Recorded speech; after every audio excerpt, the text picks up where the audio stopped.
everyone, balik lagi bareng aku Dila Ramadhani dengan NIM 2321111127. Video ini adalah materi keempat dari pertemuan mata kuliah fikih kontemporer dengan judul yaitu Tokoh-tokoh ulama klasik Al-Ghazali. Langsung saja masuk kepada pembahasan yang pertama yaitu mengenai biografi.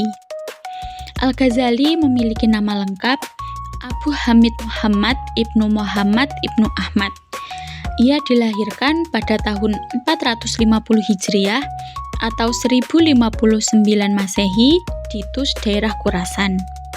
Ia dikenal dengan panggilan Al-Ghazali karena ayahnya adalah seorang pemintal wol atau karena ia berasal dari daerah di desa Ghazalah.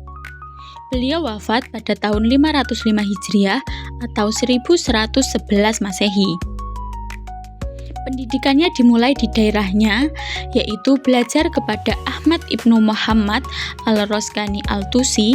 Setelah itu pindah ke Jurjan ke pendidikan yang dipimpin oleh Abu Nas Al-Ismail, mempelajari semua bidang agama dan juga bahasa.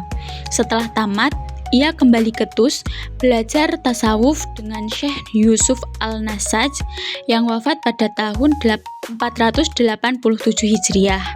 Kemudian ke Nishapur, ia belajar kepada Abul Ma'al Al-Juwaini yang bergelar Imam Al-Haramain dan melanjutkan pelajaran tasawuf kepada Syekh Abu Ali Al-Fadh Ibn Muhammad Ibn Ali Al-Farmadi, dan ia mulai mengajar dan menulis dalam ilmu fikih. Setelah Imam Al-Juwaini wafat, ia pindah ke Mu'askar, mengikuti berbagai forum diskusi dan seminar kalangan ulama dan intelektual, dan dengan segala kecemerlangannya, membawanya menjadi guru besar di perguruan Nizamiyah di Baghdad pada tahun 484 Hijriah. Di samping memberikan kuliah itu, ia juga mengkaji filsafat Yunani dan juga filsafat Islam. Kecemerlangan, keharuman namanya, dan kesenangan duniawi yang melimpah ruah di Baghdad melebihi ketika ia di Mu'askar. Di kota ini, ia sakit dan secara tiba-tiba meninggalkan Baghdad, mengundurkan diri dari kegemerlapan duniawi tersebut. Mulai tahun 488 Hijriah, ia ke Damaskus di Masjid Umawi.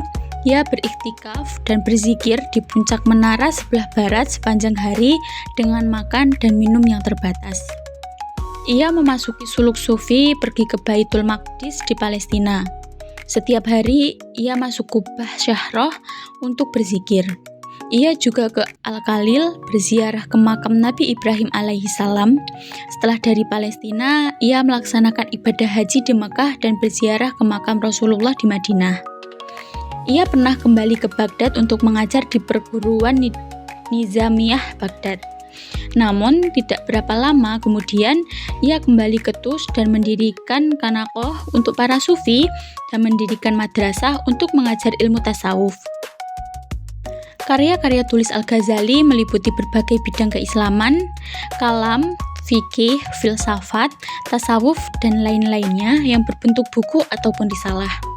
Tasawuf Al-Ghazali menghimpun akidah, syariat, dan akhlak dalam suatu sistematika intensif dan berkesinambungan, sehingga dapat dikatakan bahwa seumur hidupnya ia bertasawuf. Dalam pandangannya, ilmu tasawuf mengandung dua bagian penting. Pertama menyangkut ilmu muamalah dan bagian kedua menyangkut ilmu mukasyafah. Hal ini diuraikan dalam karyanya Ihya Ulumuddin.